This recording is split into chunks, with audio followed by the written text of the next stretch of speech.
Hi, this is Henry Knight from Playerole. I'm the Dungeon Master, and this is DM Talk. Welcome, welcome. It's a beautiful night here, and hopefully you're having a wonderful night. I am, and to the world, hopefully they're having a wonderful night. I know I said that twice. Either way, let's get started with DM Talk. Actually, no. I've said it in Creatures of the Realm, but I'm gonna say this in DM Talk. The beginning, June 22nd, episode 2 of our campaign, season 2, episode 2. Join us, 8 p.m. Central. DM Talk, or should I say, blah blah. I did the creature. Fungi earlier. I got that in my mouth right now. I don't know why, so excuse me.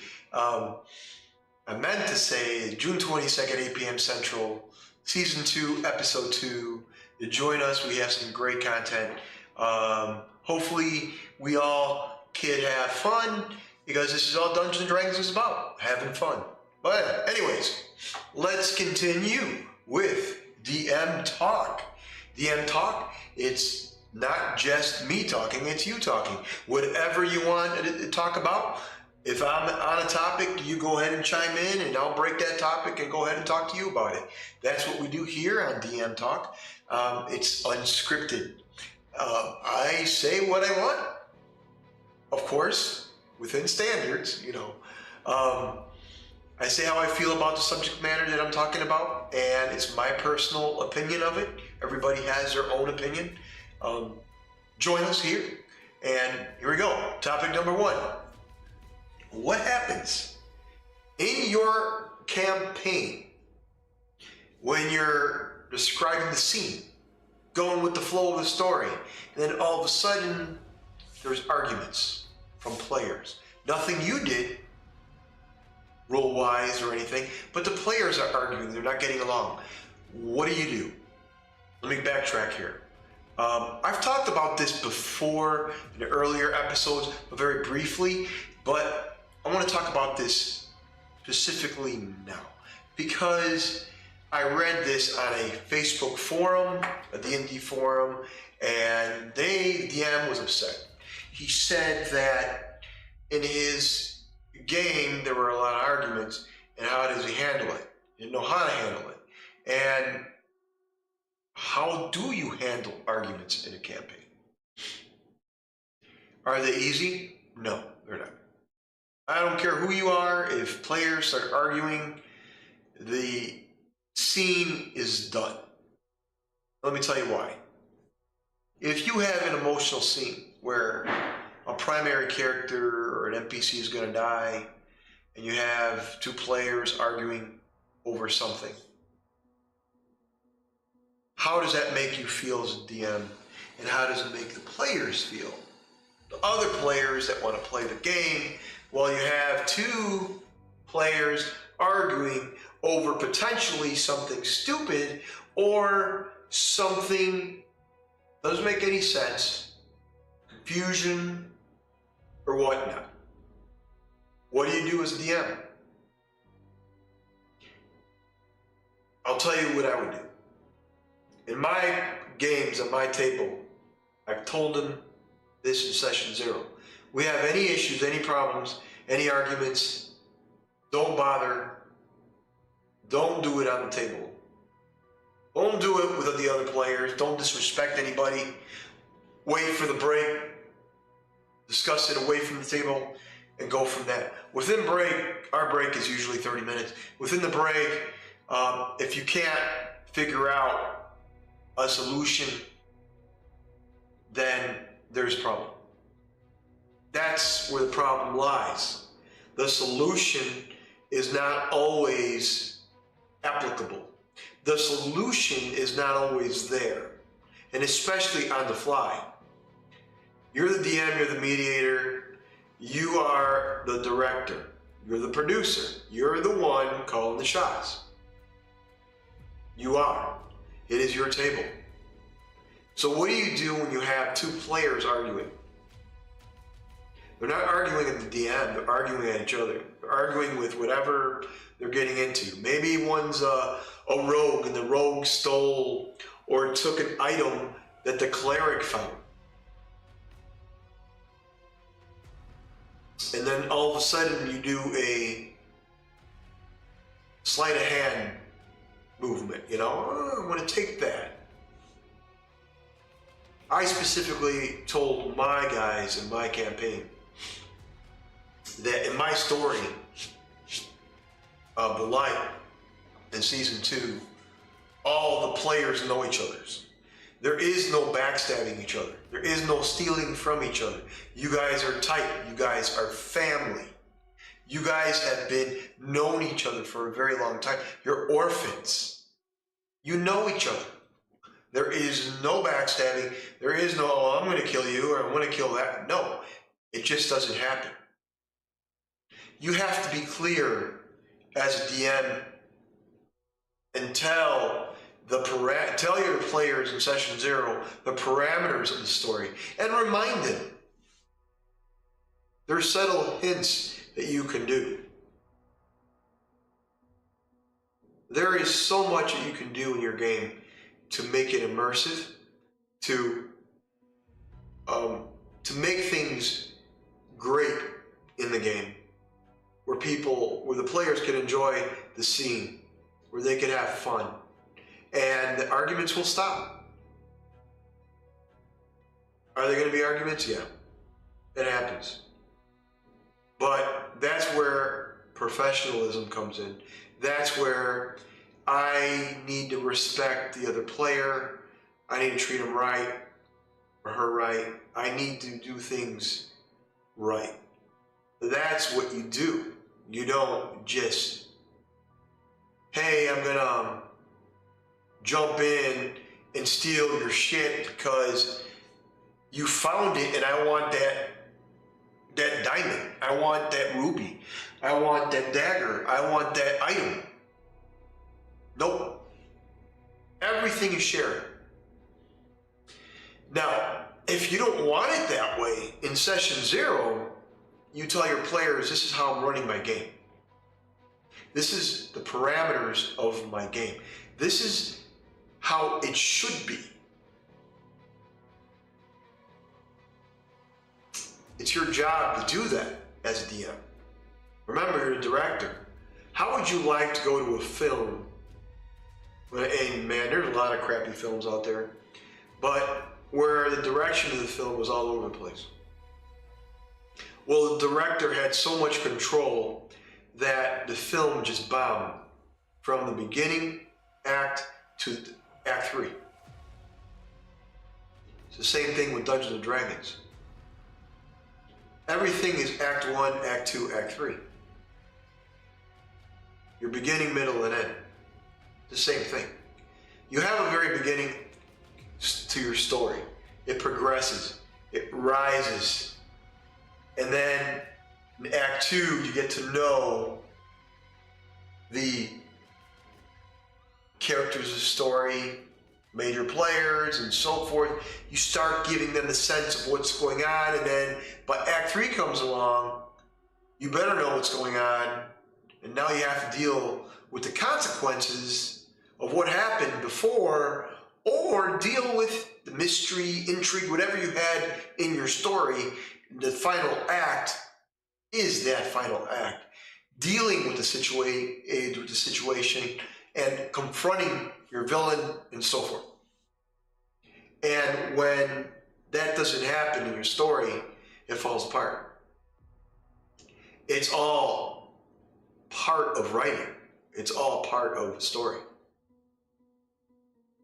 Unless you're going to do the Memento style film where the end is the beginning is the end, the middle is all over the place. It just gives you hints where it goes. I mean, the movie was just all over the place, but it was great because it was never done before. Well, I'm never saying it wasn't done before, but it was done in a very different fashion that it brought light and energy to the film. It made it fun to watch. It was entertaining. It did everything it could. And the same thing goes with Dungeons and Dragons. If you're a DM and you're having arguments at your table, find a way to make your game flow and stop those arguments. If they're arguing over something stupid like, hey man, you stole a diamond from me, then you did not have communication as a DM to your players and tell them, look, you don't backstab party members, period. And if you play with someone who, if you're DMing and the players don't agree with that, then I'm sorry, you can't play at my table. That's just the way it is. You are the director. You're the one that calls the shots. It's your story. You're the one putting all the time and effort. We're the one putting in the creatures. You're the one making the NPCs. All the players have to do is make their character. That's it. And what are you doing? You are creating your story. Your story will fall apart when the players argue over something stupid. When I first started DMing, refereeing, GMing, storyteller, depending on what system you're playing, no matter, it's all the same thing. It was incredibly difficult for me to grasp, to read the room. That's the key word. Read the room. That's what you have to do as a DM.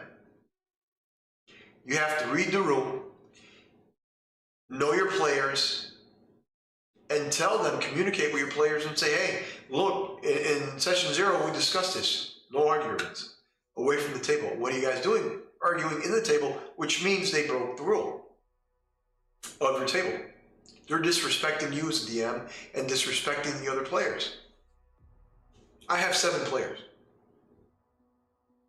Sometimes I have 9, depending on if I can get the other 2 to show up.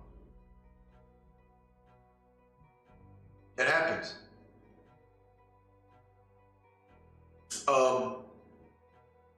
Gaming, role-playing itself, no matter if you're playing Palladium system, Star Wars, if you're playing Teenage Mutant Ninja Turtle as part of the Palladium system, if you're playing Shadowrun, if you're playing Earth Dawn, if you're playing Vampire the Masquerade, whatever gaming system you're playing, understand that you're the director. You're the one calling the shot. You're the one telling everyone, look, these are the rules. This is it. There is no ifs, ands, or buts. This is the way it's going to be.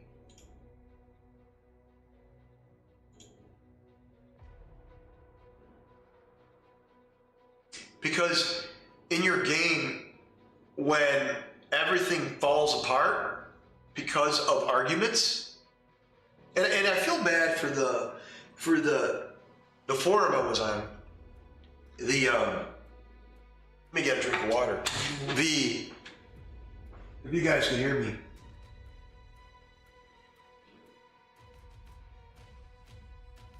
Excuse me.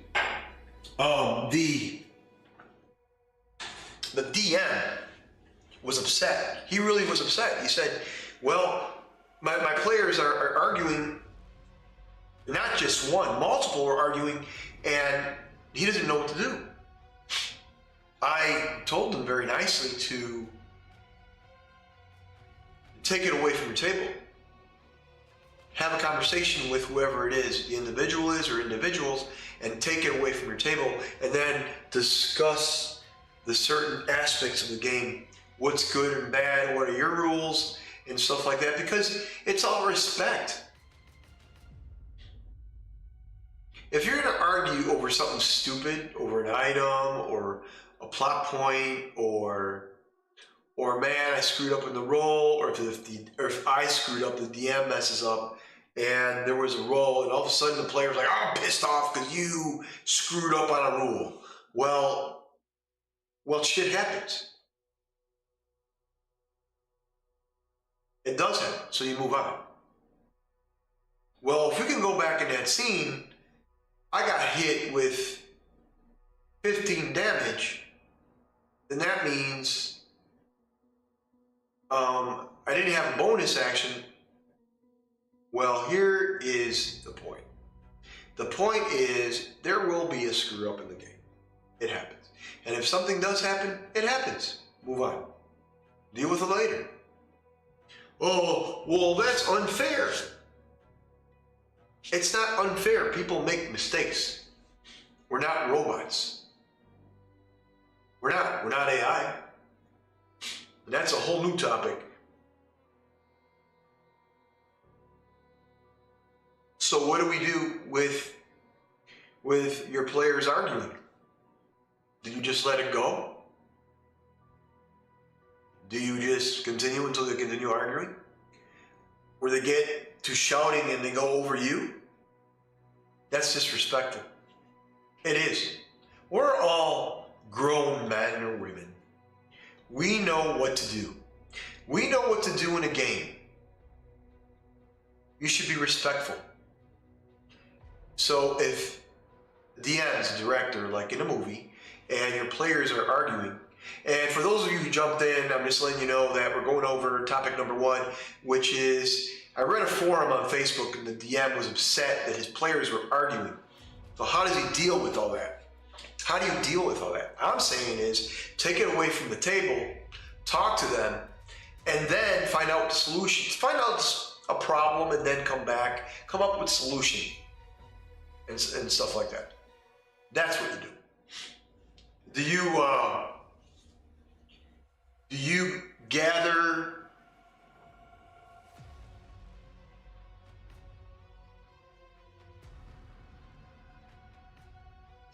gather information? Give me 1 second. I'm sorry. I'm getting chatted on here. Do you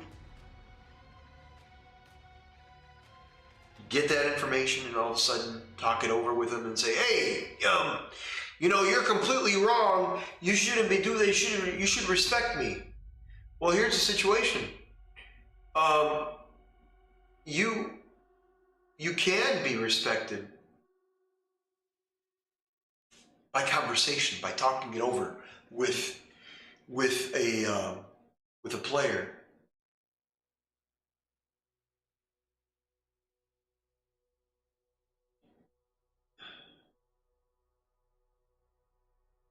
Give me 1 second. I'm sorry.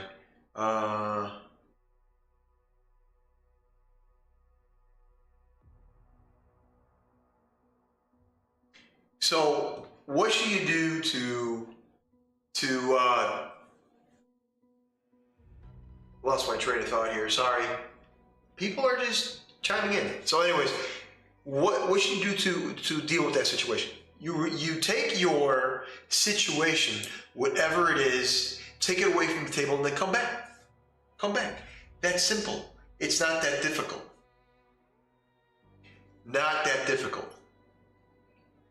And the thing is, when you find a solution, then you discuss it with that person or persons or people in your party, and then come back and play. You're all grown men and women. Play the game and have fun. That's it. That's it, period. You don't go ahead and get all pissed off and say, well, this is not working out. Well, if it's not working out, then don't play the game. Then walk out. That's what you do. Are you going to tolerate people arguing over something stupid? It's a game, ultimately. I don't care what anybody says. It is ultimately a game. And whether you are filming or not filming or playing a game, the keyword game, you should all have fun. And that's it. And when you're going to have arguments over something stupid, then it shouldn't be played at all. And ultimately, the number one thing, the only way you should fix a situation is talk it over with somebody. Conversation. Communication is the key.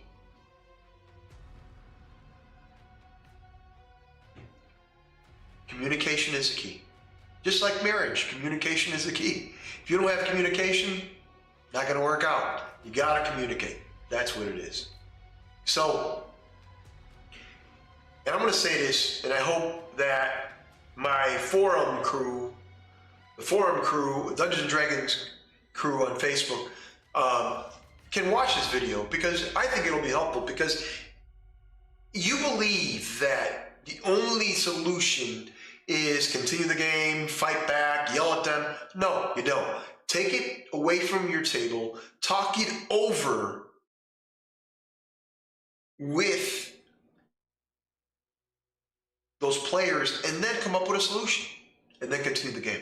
That's all you do. Now, if it continues and it doesn't work out, then you say, okay, you gotta leave. You're done. Sometimes it happens. Sometimes you're gonna have to call the shots. Now, in a game,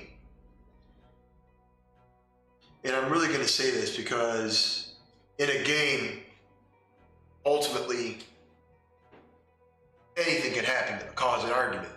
Rules, items, weapons in your fantasy game, definitely descriptions if the DM is not describing correctly. And it's happened. It happened. People make mistakes. I've made a ton of mistakes where I describe something and oops, that's why I like live events, because it's live, it's unscripted, and I'm going to make mistakes. It happens. That's how you do things. When you are in a location as a group and you have your party there, and one of the guys says, hey man, I found that item first. No. Fine, you found the item first, but that means the group has that item as well. Or according to what a comment, or gets names wrong or classes. But that happens. Nobody's perfect. I'm not an AI. But that happens. The thing is, when you are in a situation and people make mistakes, where there are players, and players make a lot of mistakes, and so do DMs. But as a crew, as a group, ultimately you're there to have fun. And to answer that gentleman's question, I'm not going to say his name, on Facebook, who basically had issues with his players arguing in his party, the best way to deal with that situation is to walk away from the table, talk it over in your living room, somewhere else, away from the table, find solutions to the problem. And a lot of the problems can be solved by simple conversation. The main issue we have as players and as DMs is we just don't like to talk, or you don't talk loud enough. The DM can't hear the players, and the players can't hear the DM. As a DM, it's my right, all right, to speak well, and sometimes it happens where you're not loud enough, or somebody else is saying something and it just, clashes with your voice, and things happen. It's a table, and that's the beauty of being live, is you can see those little issues, those hiccups, because they're fun. It's all part of Dungeons and Dragons. It's all part of role-playing, those hiccups. And the hiccups is what a funny sequence, a situation where the DM rolled a 20 and the dice just happened to fall off the table, and you get to re-roll and he gets a 1. Something like that. It happens. And those are the things that you as a DM has to overcome, has to really change the dynamic to the story or the event, because things happen. But ultimately, when players are arguing, to answer that gentleman's question again, when they're arguing, just take it away from the table. That's the best way to do it. Find out the solution. And I'm repeating myself, but that's the only way to do it. There is no other way, really. I mean, talking it over, communicating is the best way to do it. Now, that's a hot topic, because when you have a game that's intense on combat or intense on role playing, it can fall apart easily fall apart by just not listening to a situation, not listening to your players, or the players not listening to the DM when he's describing or she's describing a scene, and the players are not listening, so he has to describe again. So those are the things that you have to think about when you are in a scene. Now, topic number two. Topic number two is a lot of fun. In your one-shots. And one-shots are pretty cool. One-shots, what is a one-shot? A one-shot is a side story. It's a mini story. It's not a campaign. It's not 6-7 episodes. It is one story. So, how do you deal with one-shots? Do you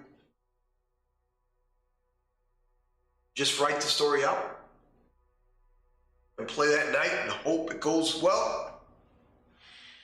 With me, I want to tell you what I do. I write the story, and to me, I'm hoping they get to one section of the story or not. One-shots to me are difficult. I always have 2 shots or 3 shots or 6 episodes.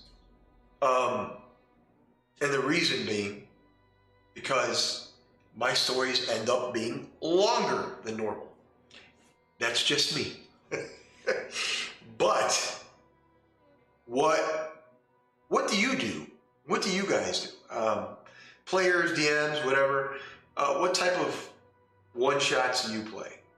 I mean, what do you like? You play one of the source books game? Let's go look in the Dungeons and Dragons D&D Beyond sources. Okay, you have here your source books. Candlekeep Mysteries. Do you play that as a one-shot? Do you take Curse of Strahd as a one-shot? Do you take Dragons of Stormwreck Island? Let me know what you think, because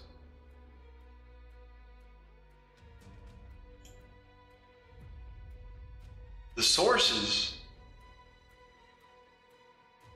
these books, these one-shots are great.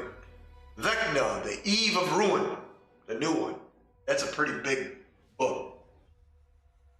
So, what do? Do you use these games, these stories, as one-shots? Do you take those examples as one-shots? I mean, you could take a portion of that story and use it as a one-shot and make a great game. Now how long are your one-shots? Now, not episode like mine. How long are your one-shots? Are they an hour? Are they 2 hours? Are they 3, 4, 5 even? Is it good that you have 4 or 5 hour games for a one-shot?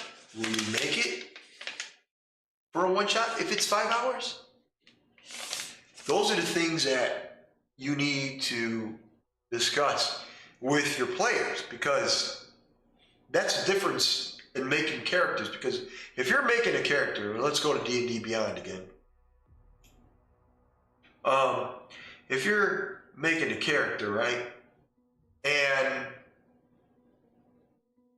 I want to take a random character here, and you make him, and he's got 15 armor class, and you took the time to get some crossbow bolts and daggers, and you bought leather, and you have a whip, and you got a bedroll, and all this other stuff, and you have all those things as if you have all those things as a player, right? And all of a sudden, what do? In that one shot, he ends up, dying. It's only one game. So as a player, are you going to put a lot of time and effort? And most people, when they do one shots, they just make a quick character. Nope, not me. When I'm playing a game and I'm doing a one shot, I am not going to make a quick character. I'm going to go ahead and look them up. And normally my characters will be paladin-ish or a fighter. Fighter or a paladin, period. I did an evil rogue before, and chaotic and neutral, and no, that's not me. That's not me at all. The point of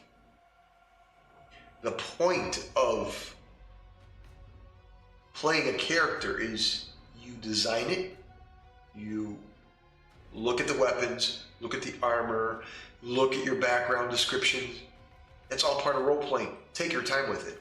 And if you survive the one shot, awesome. You have that character, you like them, cool, keep them. You can use them for other games. That's what you can do instead of making a different character every time. That's just my opinion. Let's see. Like this particular character, features and traits. You know, he's a fighter, but he has all this stuff that he can do. And why not do it? You know, why not use this character for the game instead of, oh, wait, I'm going to make a quick character for that one shot and he's going to die anyways. Well, if you think that, then you are going to die. Period. You shouldn't think that at all. You should just make a character to the best of your ability and play the game. That's the way it's done. Not, well, haha, I'm just going to go ahead and make a character because it's a cool thing to do and I'm going to be really shitty about it. No, just make the character, do the right thing. If you're going to do point by, point by. If you're going to do roll, whatever. As long as you focus on making the character, because you're creating that character, it's going to be the life of that game, and you're going to role play it. Most people don't do that. I'm very passionate about it because I love role playing. That's what it is. Got to answer this comment real quick. Give me a second. How y'all doing tonight?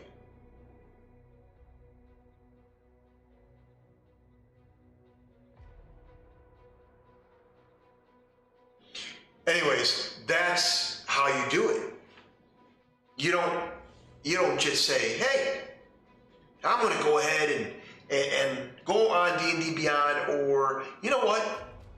Old school, the way you make characters the old school, you get the book and go and look up what you want and everything. D&D Beyond has made it to the point where you could literally make a character in 5 minutes or less. That's how fast you can do it. When you played the white box, when you played the old school D&D, there's no way in hell, or even back in the day, there's no way in hell you would have to look in the book. Pen and paper, baby. no digital. The digital era has come. And now it's creating multiple characters within 10, 15 minutes of time. Is that great? It's a great tool. I'm not going to lie to you, it's a wonderful tool to have.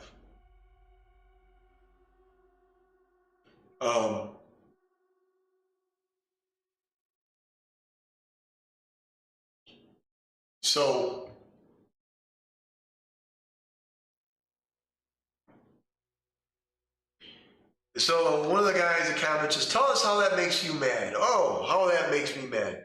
Well, not really make me mad. D&D Beyond is a wonderful tool. Pen and paper is wonderful to have.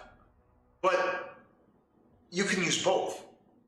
Me, behind the DM screen, I have pen and paper and digital. I have them both. Just in case something happens with the screen, I still have the characters on paper. I do them both. I love making characters. They're wonderful to make. And each character that I make, I put life into it. I go into the notes, I go into the backgrounds. Let's go take a look at Beyond really quick. I go into the enemies, the backstory, the organizations, all that fun stuff. You know, it's all part of the fun of Dungeons & Dragons. That's the fun of D&D, where you make your character, you bring life to that character, you play that character in a game. Why are you going to just stop the game altogether and say, well, you know, for this one shot, I kind of made him shitty. I want to make him again. I want to make another character. Well, if you made him shitty, that's your fault. If you didn't put the proper points where they should go, if you're playing a fighter and you didn't put it in dexterity, then it's your fault. Well, I appreciate the comment. Thank you very much, Andrew.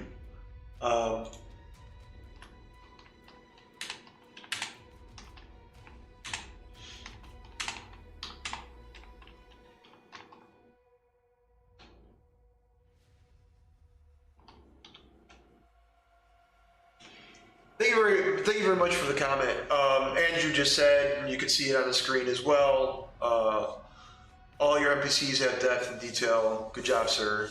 It's a great comment. Thank you very much. I appreciate it. And I take pride in that. I really do. Making a character, making characters, NPCs in the game, you got to do it. They're just not an empty shell. When you go into a store, and you meet the merchant or the store owner, whatever it is, they're going to have a little bit of depth. They're going to have ambiance. That's part of the game, right? So you need to express that love that you have for the game into your NPCs. The difference is here. Here's the main problem with D&D. The main problem I have with D&D is you go to a convention, you see a lot of people playing, right? And they play and they go over all the stats. But all that doesn't matter. The strength, dexterity, constitution. Yeah, that's the makeup of the character, but the personality of the character is just as important. The way you roleplay that character. Because if you're going to play a ranger, and he's a monster hunter, and you don't give him death, why play him? Then it's just a piece of paper. Just a piece of paper. Why is it that in a role-playing game, and we're not just talking about one-shots, we're talking about character design. If I were invited to a one-shot, and I've done one-shots before, and they're hella fun, but I'm going to give it all. I want to try to get good weapons, good armor, or not even armor, depending on what I'm doing. I want to give the character some life. That's what role playing is. Role playing. See, people forget that they're into the mathematics and the game mechanics, that they forget so much that it is a role playing game. For God's sakes, it's a role playing game. You could be math crunchy all you want, but ultimately, number one, it's a game and it's role play. You walk into a cave. What are you doing? All right, DM, I want to tell you what I'm doing. I want to take my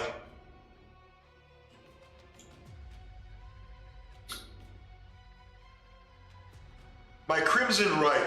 As a bonus action, you can activate any right you know on a weapon you're holding. A weapon can only hold one active right at a time. When activated, you take 1d6 necrotic damage, which can't be reduced in any way. While your right is in effect, attacks made with this weapon are magical, and you deal an additional 1d6 damage of type determined by the chosen right.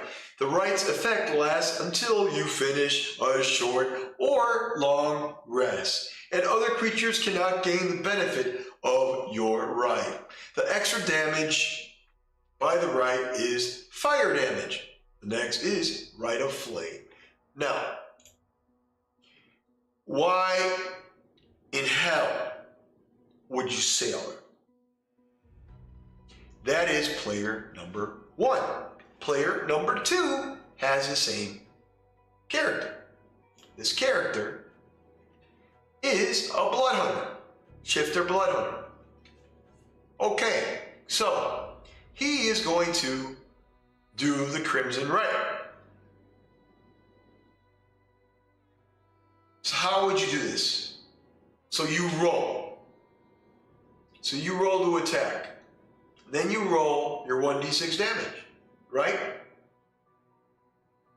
And as you roll, you grab your sword. You swing your sword. As you swing your sword, you stick that sword deep into your opponent. And you pull your sword out as blood spews out. Then you add the damage as you roll damage for the attack. An extra 1d damage, 1d6. That's all you do. Roll your 20 to hit, and you roll your extra necrotic damage. An additional 1d6. That's Crimson Bright. It's magical.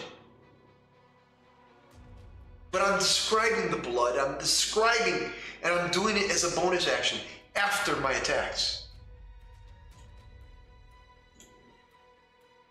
That's what you do. And this particular character has two actions, two attacks per action.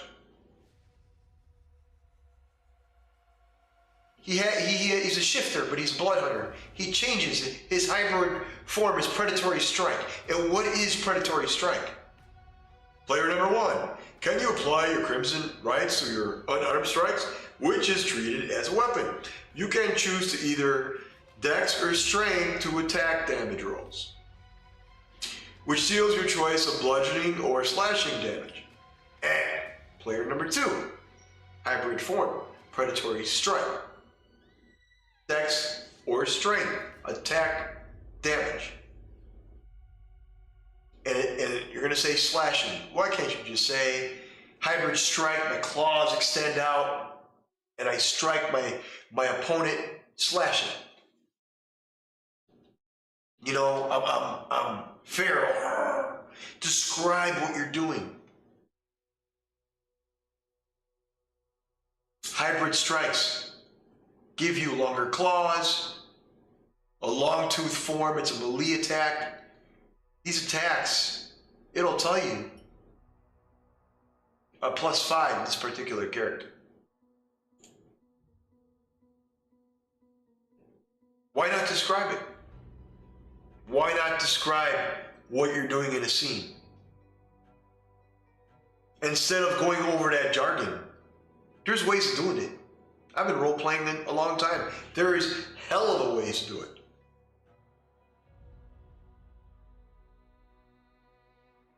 Are you going to just sit there boring like and start reading from it?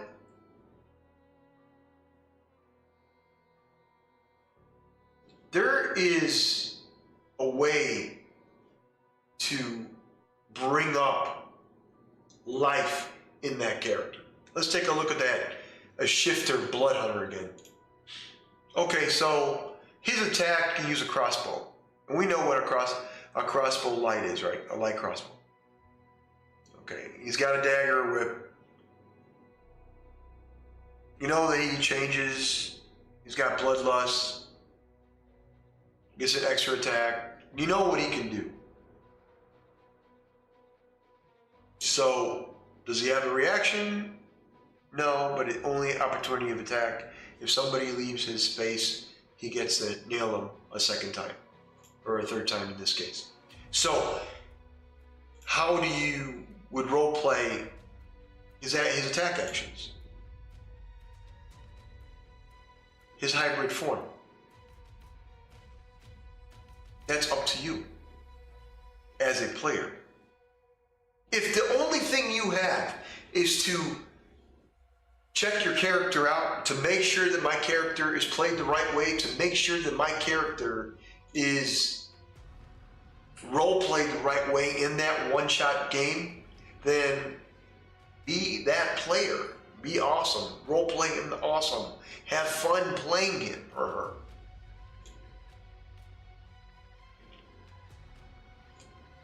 As a bonus action, this individual character, hybrid transformation.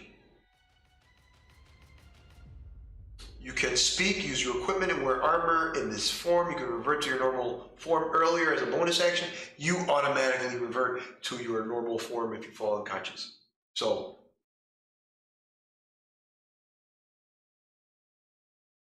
there you go. That's what it can do. And if you go into your features and traits section in your D&D Beyond app, it'll give you a description, very detailed description on what you do.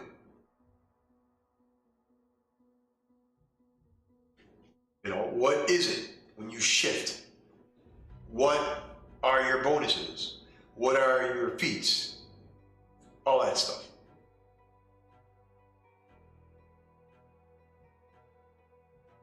Your bestial instincts. How tall are you? Your increased scores, your +1s, your +2, or whatnot. In this case, his character increased charisma, wisdom, and intelligence. Racial traits, basically.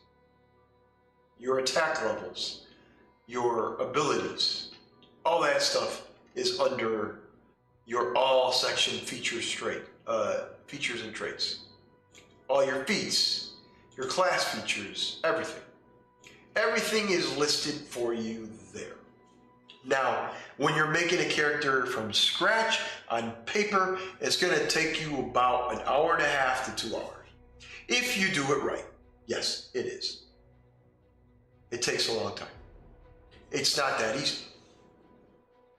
In the computer, it brings up everything fast, and it's so picturesque, perfect, that it'll tell you what the feat is. Let's see, this character it's a sharpshooter.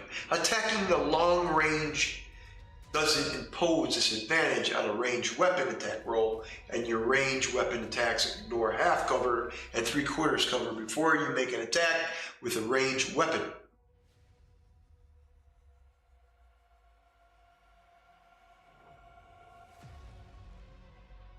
And that's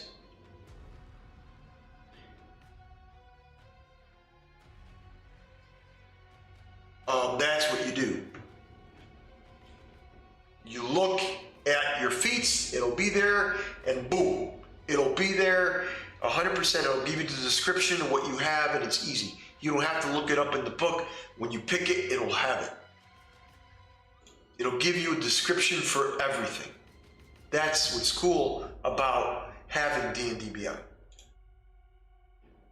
It even goes so far, there's a column that has your dex, your skill, and your bonus, just like a character sheet would have. And everything that has advantage or disadvantage. Your proficiencies, your skills, your armor, your tools, your everything.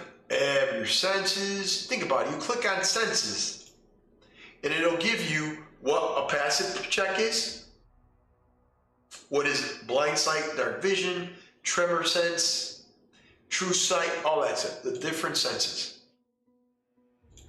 That is D&D Beyond.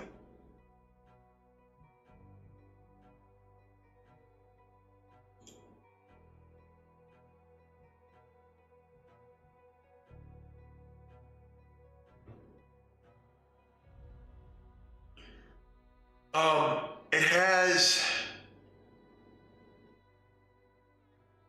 a section like your inventory, probably one of the most important, because it even has your gold. It has a section for platinum, your gold, your electrum, silver, and copper. And it even has a section where you can put down how much you have for each one. And then it'll give you a total, a grand total in gold pieces, which is cool. And you could change it to life expenses. All right, comfortable, aristocrat, boom, there you go. It's so in-depth, and it's so easy. So yeah, Andrew, you make a great point. So print the sheet if you want it on paper. Correct. You're right, and I print them out just in case I have a hiccup with a computer or the app is busted or whatever they're doing an update on, whatever. You know, problems do happen. Issues do happen.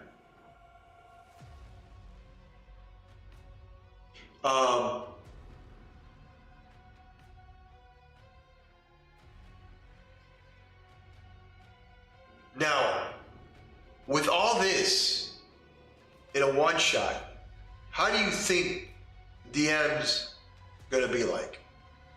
You think the story is gonna be fast? Well, according to the one-shot rules, the way you do a one-shot, your beginning, middle, and end has to happen with a certain time limit. Certain things have to happen in those scenes. And that's the important thing.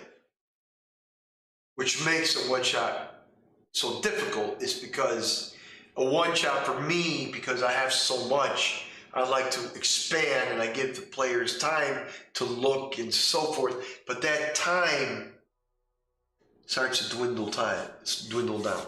And a lot of it has to do with balancing different events, scenarios in a one-shot. And how do you create that to make it work? It can be done. I did it with End of the Line Part 1 and 2. It was a two-shot, but I did it with 2 episodes and I ended it. It was great. I am getting better. But one-shots are a lot of fun. And I urge every DM out there to try one out. And you probably have, but they are a fantastic tool to have. There are so many things that you can do in a one-shot to make it credible, to make it picturesque, to make it something more, like a campaign. Depends on your story. Depends on your drive and your ambition for the story. If you're going to sprinkle all these elements in your story and it doesn't work, doesn't work well, then guess what? Everything's going to fall apart.